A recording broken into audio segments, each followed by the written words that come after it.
Hazrat Anas bin Malik radiyallahu anhu reports, on Friday a man entered by the gate facing the pulpit, whereas Allah's Apostle sallallahu alaihi wasallam was delivering the sermon standing.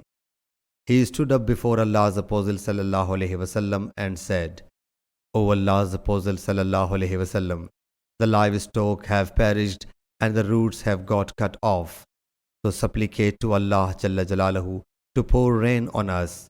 So Allah's Apostle sallallahu alaihi wasallam raised his both hands and said, O Allah Jalla Jalaluhu, pour rain on us. O Allah Jalla Jalaluhu, pour rain on us. O Allah Jalla Jalaluhu, pour rain on us.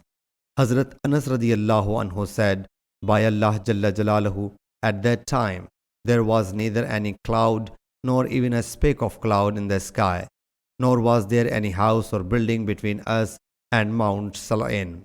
So from behind it there appeared a shield-like cloud, and when it was in the center of the sky, it spread around. Then it rained. By Allah Jalla Jalaluhu, we did not see the sun for 1 week. Then on next Friday, a man entered by the same door, and Allah's Apostle sallallahu alaihi wasallam was delivering the sermon standing. He got up before him and said, O Allah's Apostle sallallahu alaihi wasallam, the property has perished and the roots have got bared. So supplicate to Allah Jalla Jalaluhu to stop the rain.